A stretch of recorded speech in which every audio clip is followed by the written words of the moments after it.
talaga. Sagaan everywhere. Ganun talaga ang buhay kung mahina loob. Diyan, ibibigyan mo ako. Hindi, tawag ka. Okay? Tawag ikaw sa ating linya, sa ating Globe or sa Smart.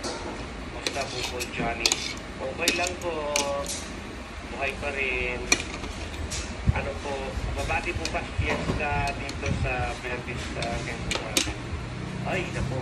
Hindi po kasi natin batiin yan. Johnny P, gusto ko sana magkaroon ng kaibigan, kaso ibang mga lalaki.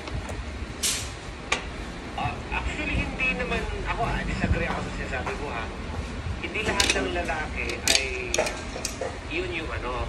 Kahit naman sa babae, may babae rin na wala sa ulo, minsan isip.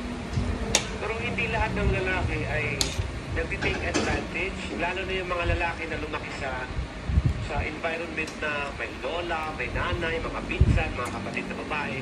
Yun yung mga tipo ng mga lalaki na ano yan sila, protective yan sila, hindi yan sila nag-take advantage. Kaya, huwag niya naman i-judge lahat. May marami, although loko-loko, pero hindi lahat ng lalaki. Ganon. Hello!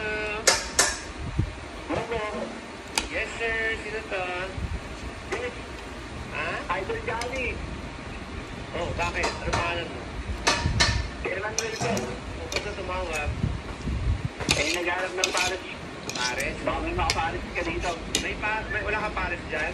Wala po Sige, mag-ano ka na. Mag-pares ka muna. Lagyan mo ng laman loob. Laman loob ko. Laman loob. Diyan ka muna yung may yung masarap sa arthritis at saka uric.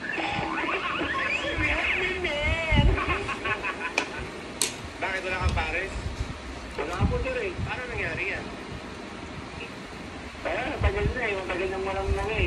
Walang mani? Ay, mani? Walang pares? Bakit ano ka? Sarang ulo ka siguro kaya kayo iniiwan. Hindi mo. Napakabait ko Kailan ka uli nakatikim ng pagmamahal? 8 years ago. Ano nangyari? Aray, sawin balad Hindi ako naniniwala dyan. Ay, Hindi ako naniniwala dyan.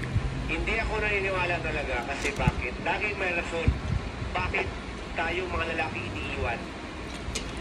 Lagi may rason yan. Siyempre, sarili natin. Ipagtatanggol talaga natin sa gawing bida talaga pag nagsasalita tayo. Pero behind the scene, tayo mga lalaki, minsan mataas yung pride. Ay gusto natin na tayo yung dominante. Tayo yung masusunod.